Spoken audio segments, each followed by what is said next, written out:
Le Kazakhstan est un pays d'Asie centrale qui a soumis l'énergie nucléaire à un vote populaire en octobre 2024. Les oui l'ont emporté à 73%. Voici donc le Kazakhstan avec deux grandes villes, Almaty et la capitale Astana. 2,7 millions de kilomètres carrés, c'est environ 6 fois la France, 20 millions d'habitants, avec beaucoup de pétrole et de l'uranium dont il est le premier exportateur mondial. Et il n'y a plus de centrales nucléaires depuis 1990.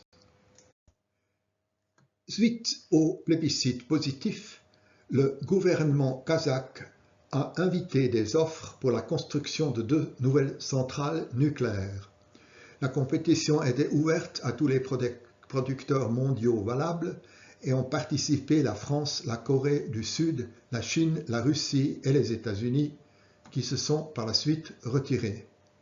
Portant donc sur une puissance de 2,4 gigawatts électriques, soit 2 grandes centrales. Et voici les résultats. Les critères les plus importants d'évaluation étaient l'expérience, soit le nombre de réacteurs en fonction ou en construction, les délais promis et bien sûr le prix. La France a offert l'EPR2. Il y a 6 EPR1 en fonction ou en construction, durée de construction promise 8 ans, prix par kilowattheure en dollars 11 000. Ensuite, la Corée du Sud avec l'APR 1400, 12 construits en construction, 7 à 8 ans, 6 200 $. La Russie avec VVER 1200, 15 construits ou en construction, délai 7 à 8 ans, 5 000 $ par kilowattheure. Et enfin la Chine avec l'Ualong 1, 41 construits ou en construction, durée de construction promise 5 ans, 2 800 $.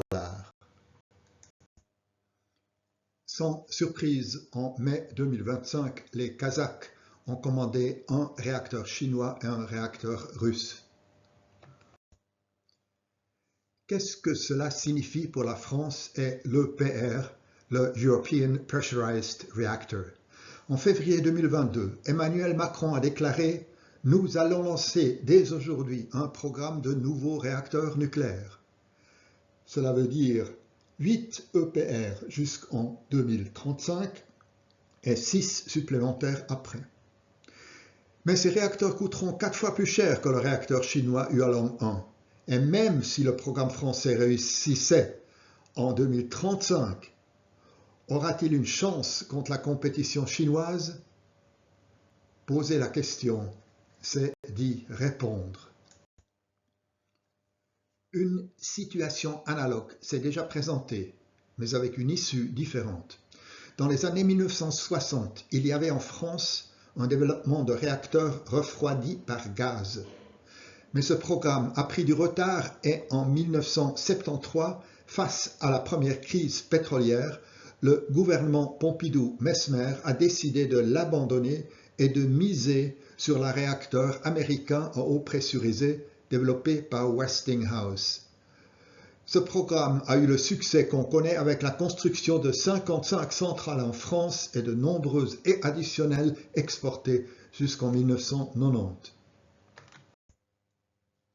Est-ce que les Français vont abandonner l'EPR? C'est peu probable. Il y aurait une perte de milliards d'investissements et surtout une perte de face et de prestige intolérable. Comme on disait il y a 2000 ans, l'erreur est humaine, mais de persévérer dans son erreur est diabolique.